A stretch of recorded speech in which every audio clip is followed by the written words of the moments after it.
जय हिंद दोस्तों, आपका स्वागत है आपके अपने यूट्यूब चैनल यूपी रोजगार 9। हम लोग पढ़ रहे हैं RRB NTPC RRB group D के लिए प्रैक्टिस सेट। आज हमारा प्रैक्टिस सेट है 35, प्रैक्टिस सेट 35 है। इसमें से हम जितने भी रेलवे की पिछली परीक्षाओं में जो आए हुए प्रश्न हैं वही लेकर हम इस सीरीज़ में आते हैं। जितने भी प्रश्न होते हैं वो बहुत ही ज़बरदस्त प्रश्न होते हैं। यकीन मानिए दोस्तों, आप अगर इस सेट में 15 प्रश्नों में से आप अगर 10 से 12 प्रश्न भी लगा लेते हैं तो आपकी तैयारी बहुत ही अच्छी है। जितने प्रश्न होते हैं ये बहुत ही अच्छे प्रश्न होते हैं जो हम लोग इन्हें ढूंढ ढूंढ के लाते हैं। ठीक है, देखते हैं आज की क्लास हम लोग प्रारंभ करते हैं। सबसे पहला प्रश्न देखते हैं क्या है। आज का पहला प्रश्न कह रहा है, एक डिलीवरी बॉय कोई वस्तु डिलीवर करने प्रातः 10 बजे अपने कार्यालय से अपना स्कूटर 32 किलोमीटर प्रति घंटा की चाल से चलाया। उसने वस्तु देकर भुगतान लेने के लिए 15 मिनट प्रतीक्षा की। भुगतान के बाद वह 24 किलोमीटर प्रति घंटा की चाल से यात्रा करते हुए प्रातः 11:25 बजे अपने कार्यालय पहुंच गया। लड़के द्वारा तय की गई कुल दूरी क्या है?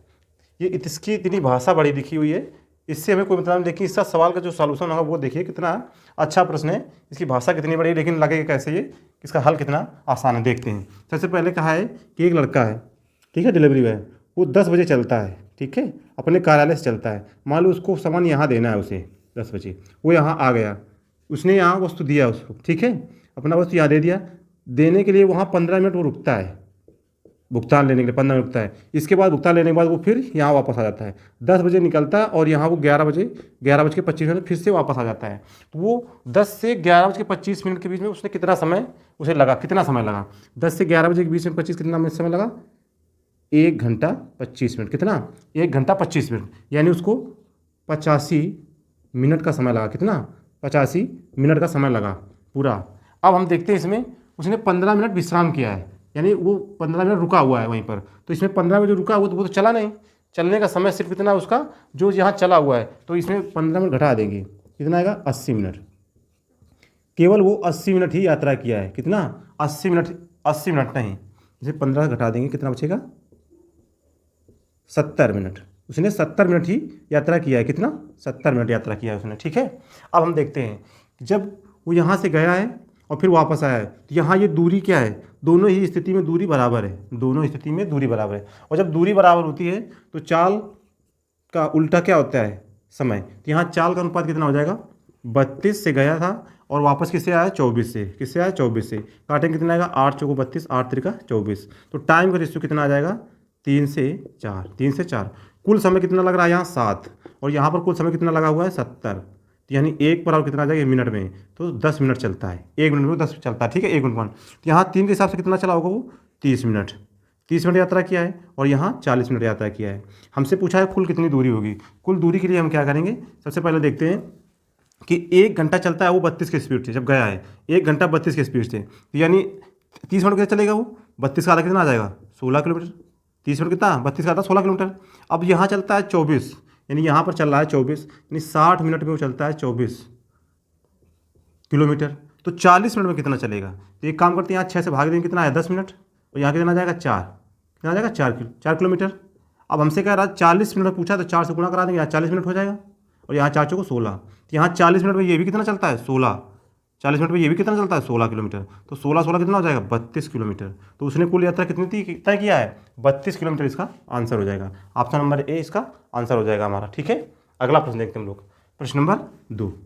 प्रश्न नंबर 2 में क्या है? प्रश्न नंबर 2 कह रहा है 3 अंकों की ऐसी कितनी संख्याएं होंगी जिनमें तीनों अंक सम हो?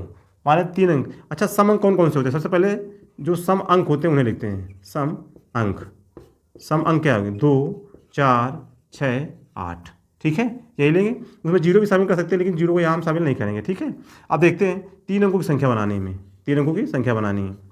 अंक कितने पास हमारे पास हैं? 4। कितने अंक हैं? 4। अब 4 अंक में यहाँ हमसे कहीं ये तो कहा नहीं कि पुनरावृत्ति करें या ना करें, तो अधिकतम जितने अंक हैं उतने ही अंक हम इसको भर सकते हैं। यहाँ भी इसको 4 बस, इसके तरीके भरने कितने हैं? 4 तरीके हैं। इस वाले खाने में कौन से? चारों अंक, इसमें कोई से भी चारों आ सकते हैं। इसमें कितनी? चारों अंक में, यानी ये सारे अंक में किसी भी भर सकते हैं। एक अंक के 4 तरीके बनेंगे। टोटल कितने हो जाएंगे? इसका गुणा करा देंगे। 4 गुणते 4 कितना हो जाएगा? 64। यानी कि कुल कितनी संख्या ऐसी हो जाएंगी जिनके सभी अंक सम हो? 64 संख्या में। कितनी? 64 संख्या। ऑप्शन नंबर हमारा डी सही हो जाएगा। ऑप्शन नंबर इसका डी सही हो जाएगा। प्रश्न नंबर 3 देखते हैं। प्रश्न नंबर 3 में क्या है? प्रश्न नंबर 3 कह रहा है यदि किसी गोलक की त्रिज्या दोगुनी कर दी जाए। सबसे पहले मानते हैं गोलक की त्रिज्या क्या है। गोलक की त्रिज्या है आर। गोलक की त्रिज्या क्या मानते हैं हम? आर। तो उसका क्षेत्रफल क्या होगा? पृष्ठ का क्षेत्रफल क्या होगा? पृष्ठ क्षेत्रफल 4 पाई आर स्क्वायर होगा। ठीक है। अब हमसे कहा त्रिज्या दुगुनी कर दी जाए, त्रिज्या दुगुनी कर दी जाए 2r। तो कह रहा पृष्ठ क्षेत्रफल कितना हो जाएगा? तो नया पृष्ठ क्षेत्रफल नया पृष्ठ क्षेत्रफल कितना हो जाएगा? 4 पाई आर की जगह हम कितना रखेंगे? 2r का होल स्क्वायर हो जाएगा ये। तो यह जाएगा 4 पाई इंटू 4r स्क्वायर। जब इसे हल करेंगे 4 यहाँ से अलग कर लें, ये कितना था? 4 pi r square, 4 pi r square. ठीक है। अब ये पहले वाला कितना था? 4r square. इसको मान लेते हैं ए, इसको मान लेते हैं a1, इसको मानते हैं a2। तो ये आ जाएगा a2 बराबर 4 इंटू ये कितना? a1। कितना गुना आ गया? 4 गुना। तो इसका आंसर कितना हो जाएगा? 4 गुना। ऑप्शन नंबर हमारा 2 सही हो जाएगा इसका। प्रश्न नंबर 3 का उत्तर ऑप्शन नंबर हमारा 2 सही हो जाएगा। अगला देखते हैं प्रश्न नंबर 4। प्रश्न नंबर 4 क्या है? प्रश्न नंबर 4 में कह रहा है दो बालकों की आयु का अनुपात 5:6 है। दो बालक मान लेते हैं ए व बी है, उनकी आयु का अनुपात कितना है? 5:6। कह रहा 2 वर्षों बाद यह अनुपात 7:8 हो जाता है। कितने? 2 वर्षों बाद। 2 वर्षों बाद यह अनुपात 7:8 हो जाता है। ठीक है, 2 वर्षों बाद। तो हमसे पूछा क्या जा रहा है? 12 वर्ष बाद उनकी आयु का अनुपात क्या हो जाएगा? 12 वर्ष बाद। तो 12 वर्ष, सबसे पहले बात देखते हैं, 5 थी यहाँ 7 हो जाएगा, यहाँ 6 थे 8 हो गए। तो 2 वर्ष आया, तो 2 वर्ष में चेंज कितना आ रहा है? 2 वर्ष में 2 का ही चेंज आ रहा है। तो 1 वर्ष में कितना चेंज आ जाएगा? 1 वर्ष में 1 यूनिट का चेंज आ जाएगा।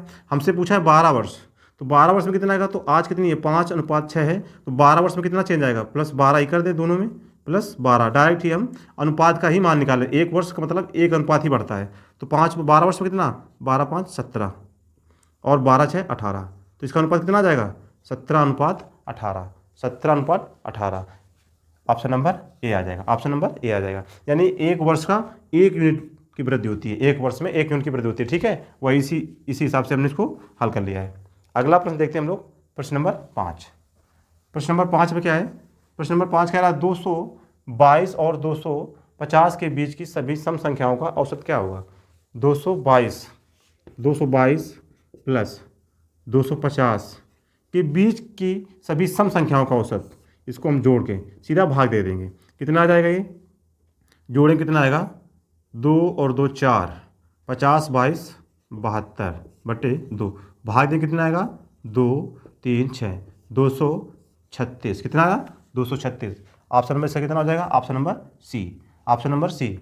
हमसे पूछा गया है 222 और 250 के बीच, लेकिन हमने डायरेक्ट यही कर दिया है, क्योंकि जो औसत होता है वो बीच वाली संख्याओं को लें या बाहर वाली संख्याओं को लें, वो औसत हमेशा सदैव सेम रहता है। जैसे हम कहते हैं 2 और 8 के बीच की सम संख्याओं का औसत बताइए, के बीच की सम संख्याओं का औसत, जो 2 और 8 के बीच में। तो हम क्या करें? डायरेक्ट 2 और 8 को जोड़ कितना है? 10, 2 से भाग कितना है? 5। यही उत्तर है। अब देखिए 2 और 8 के बीच में कौन कौन सी सम संख्या आती हैं? इसके बाद 4 आएगी, इसके बाद 6 आएगी। इन दोनों का औसत कितना होगा? 4 और 6 कितना हो जाएगा? 10। 2 से भाग कितना आ जाएगा? 5। वही आ गया। इसलिए हमको डायरेक्ट एक संख्या नहीं लिखनी है, जैसा कहता है सवाल उसी हिसाब से हम डायरेक्ट जोड़ के 2 से भाग दे देते हैं। तो हमारा ऑप्शन नंबर कौन सा सही हो जाएगा? इसका ऑप्शन नंबर डी इसका सही उत्तर हो जाएगा। अगला प्रश्न हमारा है प्रश्न नंबर 6। प्रश्न नंबर 6 देखते हैं। कह रहा है यदि x² - 3x + 1 = 0, तो x⁴ plus x⁴ plus x² + 1/x³ का मान क्या होगा? ठीक है, देखते हैं। सबसे पहले इसे हल करते हैं। इसे हल करेंगे तो x², ये -3 उधर ले जाएंगे, +1 = 3x। अब इस x को इसके नीचे लाएंगे तो x² + 1 बटे x बराबर कितना है? 3। और इसे हल करेंगे तो x² बटे x + 1 बटे x बराबर कितना? 3। ये x से x कट जाएगा, यहाँ से क्या मिला? x + 1 बटे x बराबर कितना मिला? 3। अब हमको इसे हल करना है, इसी रूप में इसको लाना है। देखते हैं। सबसे पहले अलग अलग बटे करेंगे तो x⁴ प्लस x⁴, यहाँ इसके बटे करेंगे x³, इसके बटे x³ प्लस x² बटे x³ प्लस 1 बटे x³ अलग अलग बटे कर दिया। ठीक है, अब इसे हल करें तो ये क्या? यहाँ से मिलेगा x³ प्लस यहाँ क्या मिलेगा? x प्लस यहाँ क्या? ये 2 कट जाएंगे तो नीचे बचेगा 1 बटे x प्लस यहाँ क्या मिलेगा? 1 बटे x³। ठीक है, अब इसको लिख लेते हैं x³ प्लस 1 बटे x³। Plus x plus 1/x। इसका तो मान पता है, लेकिन हमें ये वाला मान निकालना है। ठीक है, ये कैसे निकालते हैं हम लोग देखते हैं। जब यक्स प्लस 1/x मान दिया हो और हमसे क्यूब में पूछा जाता है, तो इसका मान क्या होता है, के क्यूब माइनस 3k, के क्यूब माइनस 3k। तो अब यहाँ इसका क्यूब कितना हो जाएगा, 27, और यहाँ कितना लिखा है 3, 3 गुणित 3 कितना आ जाएगा 9, 9 में 27 कितना 18। तो इसका कितना 18 आ जाएगा, इसका मान 18 और प्लस इसका मान कितना दिया है 3, 18 तो कितना आ जाएगा 21, कितना आ जाएगा 21, इसका आंसर आ जाएगा। ठीक है, अगला प्रश्न देखते हैं हम लोग, प्रश्न नंबर 7। प्रश्न नंबर 7 देखते हैं। प्रश्न नंबर 7 में क्या कह रहा है, एक राशि 8% प्रतिवर्ष चक्रवृद्धि ब्याज पर 2 वर्षों में 2916 रुपये हो जाती है, 2916 रुपये हो जाती है। उसी राशि पर 9% प्रतिवर्ष साधारण ब्याज की दर से 3 वर्ष का साधारण ब्याज क्या हो जाएगा। 3 वर्ष का साधारण ब्याज यानी 1 साल के साधारण ब्याज कितना है 9%, तो 3 वर्ष में कितना हो जाएगा 9 गुणित 3 कितना आ जाएगा 27%। यानी जो भी उत्तर होगा वो मूलधन कितना होगा 27%, कितना 27%। अब 27% हम देखते हैं क्या इसमें 9 से कटने वाली संख्या आ रही है, तो जो भी उत्तर होगा वो 9 से कटने वाला ही आंसर होगा। ये भी हम देख सकते हैं, एक बार देखते हैं कि इसमें 9 से नहीं कटेगा। ये 6 2 8 5 13 ये भी 9 से नहीं कटेगा, 6 5 11 ये भी 9 से नहीं कटेगा, 6 7 13 और 5 18 ये केवल एक कट रहा है, तो ये हमारा इसका आंसर आ जाएगा। जब एक ही ऑप्शन ऐसा मैच करता है तो हम इसे डायरेक्ट दे लेते हैं। ठीक है, तो इसका आंसर कितना आ जाएगा 675, इसका आंसर आ जाएगा। ठीक है, इसे हम ऑप्शन से ही हल कर सकते हैं, ऊपर वाली लाइन से हमें कोई मतलब ही नहीं, बाकी हम लगाएंगे तब भी हमारा उत्तर यही आ जाएगा। ठीक है, अगला प्रश्न देखते हैं हम लोग, प्रश्न नंबर 8। प्रश्न नंबर 8 देखते हैं कैसे करना है इसे।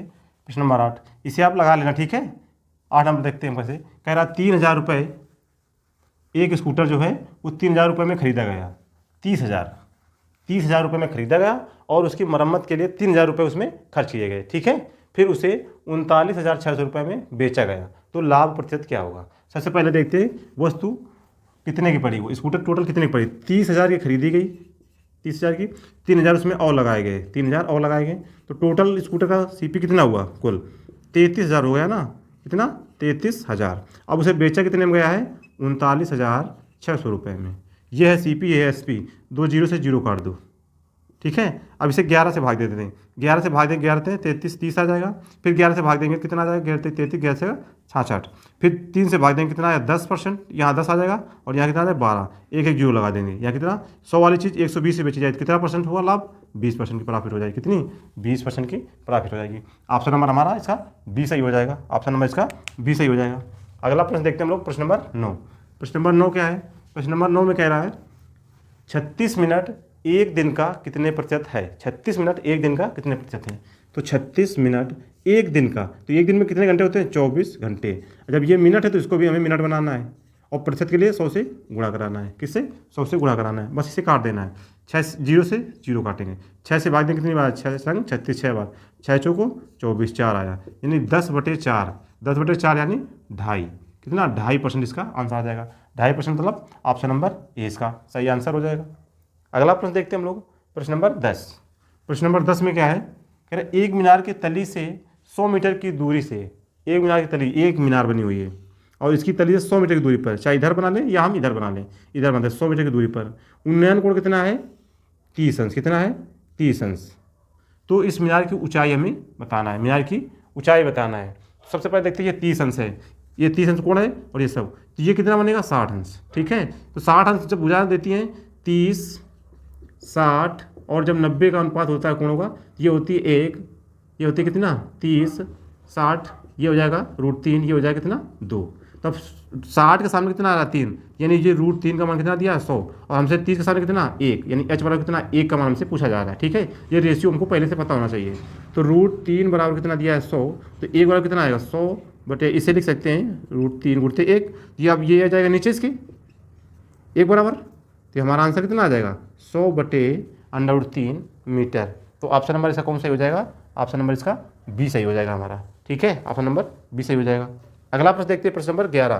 प्रश्न नंबर 11 में क्या है, प्रश्न नंबर 11 क्या है, √96 प्लस √216 बटे √24, √24। इसे हल करेंगे, सबसे पहले इसे अलग अलग बटे करेंगे। ठीक है, √96 बटे √24 प्लस √216 बटे √224। अब इसे लिखेंगे √96 बटे, इन दोनों का रूट एक ही में कर लेंगे। ठीक है, 24 प्लस 216 बटे 24। अब इसे काटेंगे तो कितनी बार 4, रूट 4 आएगा यहाँ से। इसे काटेंगे कितना आएगा 24 ने 2 16, रूट 9 आएगा। यहाँ से 2 निकलेगा, यहाँ से 3 निकलेगा, कितना आ जाएगा 5। कितना आएगा 5। ये हम डायरेक्ट भी कर सकते थे, लेकिन समझाने के लिए एक एक स्टेप हमने किया है, ठीक है। ये डायरेक्ट यहीं पर इसको काट सकते थे 24 को। 96 4 रूट मिलता प्लस 24 ने 16, रूट 9 मिलता 2 और प्लस 3, कितना आंसर आता 5। ये डायरेक्ट भी हम इसका आंसर ला सकते थे, ठीक है।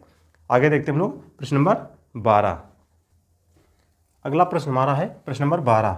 प्रश्न नंबर 12 देखते हैं। यहाँ कितना लिखा है, यदि a बराबर 1/4 plus 1/04 plus 1/004 plus dot dot 8 पदों तक है, यानी a का मान इस सीरीज को जोड़ के हमें a का मान निकालना है। सबसे पहले देखते हैं इस एक पद का मान क्या होगा। यहाँ से हल दशमलव हटाएंगे थे तो ऊपर 0 बढ़ जाएगा, तो आएगा 10/4। हल करेंगे कितना आएगा 2.5। इसका उत्तर कितना आएगा 2.5।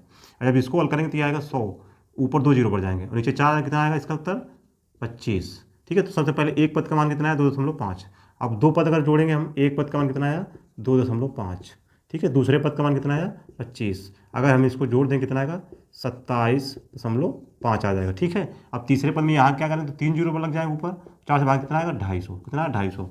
अगर इसमें जोड़ेंगे हम 250, तीसरे पद में 250 में 227.5 जोड़ेंगे कितना आएगा 277.5। अब दशमलव कितने 3 पद जोड़ा है तो बीच में कितने 7 आ गए 2। अब ये सीरीज चलती चलाएगी, जितने पद होंगे उससे एक कम बार 7 आएगा और प्रारंभ में 2 और अंत में 3 ही आएगा। प्रारंभ में 2 अंत में 5 है ये, ठीक है 5 आएगा। तो प्रारंभ में 2 अंत में 5 तो सभी में आ रहा है, लेकिन बीच में क्या आ रहा है 7 ही आ रहा है। तो 7 वाला केवल एक ही ऑप्शन है, ऑप्शन नंबर हमारा सी इसका सही उत्तर हो जाएगा। ऑप्शन नंबर इसका सी सही हो जाएगा, ठीक है। अगला प्रश्न देखते हैं प्रश्न नंबर 13। कह रहा है एक आयत के विकर्ण की लंबाई और चौड़ाई क्रमशः 29 और 20 सेंटीमीटर है। एक आयत बना लेते हैं हम लोग, ये इसका एक ये विकर्ण है, ये 29 सेंटीमीटर का है और इसकी चौड़ाई 20 सेंटीमीटर है। तो हमसे परिमाप पूछा गया है। तो परिमाप होता क्या है, परिमाप क्या होता है आयत का, आयत का परिमाप क्या होता है 2 कोष्ठक L + B, ठीक है। ये 20 है, जब इसे हल करेंगे तो हम निकालेंगे ट्रिपलेट होता है, ये समकोण त्रिभुज ले लेते हैं, ये वाली समकोण त्रिभुज। तो 20 के साथ चलता है 20 21 29, ठीक है 20 21 29, तो ये 21 आ जाएगा। वैसे भी इसका स्क्वायर करेंगे कितना आएगा 841, उसमें 20 का स्क्वायर कितना 400 हटा देंगे कितना आएगा 441। अब रूट ले लेंगे तो कितना आ जाएगा 21, तो 21 आ जाएगा। अब परिमाप निकालना है तो जोड़ देंगे 2 और ये कितना है 21 और 20 कितना 41, कितना आ जाएगा इसका 21 और 20 कितना आ जाएगा ये 41, ठीक है। और 41 का हम डबल कर देंगे कितना आ जाएगा 41 डबल कितना आएगा, इसको जब गुणा कराएंगे 2 का नाम 2 और 2 दूना 2 कम 2 2 चौको 8, कितना आया 82। इसका आंसर कितना आ जाएगा 82। ऑप्शन नंबर इसका कितना हो जाएगा, इसमें गलत लिख गया आपने, ठीक है 82 सेंटीमीटर। इसका आंसर कितना आ जाएगा 82 सेंटीमीटर, ठीक है। अगला प्रश्न देखते हैं हम लोग प्रश्न नंबर कितना, प्रश्न नंबर देखते हैं अगला हमारा 14 नंबर है। प्रश्न नंबर 14 देखते हैं। कह रहा है यदि 433 × 456 × 443 और साथ में यन लिखा है, यहाँ यन एक कोई वैल्यू है, ठीक है, ये हमको ज्ञात करना है। का इकाई अंक n + 2 है, यानी इस संख्या को गुणा कराएंगे तो इकाई अंक हमको मिलेगा n + 2। तो n का मान क्या होगा, सबसे पहले से देखते हैं हम लोग कैसे इसे हल करेंगे, ठीक है। अब इसे कैसे हल करेंगे, ये वाली जो संख्या लिखी हुई है ये इसका गुणा कराएंगे कितना है 3 18, यहाँ से कितना मिला 8। अब यहाँ से n का मान हमें पता करना है और n का मान जो आएगा उससे इकाई अंक 2 ज़्यादा होगा, तो हम यहाँ पर 6 रख कर देखते हैं, ठीक है। अगर यहाँ 6 रख देंगे तो इसका जब गुणा करेंगे कितना आएगा 6 18, तो 8 मिल गया। जब हम n का मान कितना रखा है 6, तो हमको कितना इकाई अंक मिलना चाहिए n + 2, n + 2। देखो यहाँ 6 रखा है तो 6 जब रखेंगे 6 + 2 कितना आ जाएगा 8, तो इकाई कितना मिला 8, यानी उससे 2 ज़्यादा है, तो यानी हमारे n का मान कितना आ जाएगा, n का मान हमारा कितना आ जाएगा 6 आ जाएगा, n का मान हमारा कितना आ जाएगा 6 आ जाएगा। अगला देखते हैं प्रश्न नंबर 15।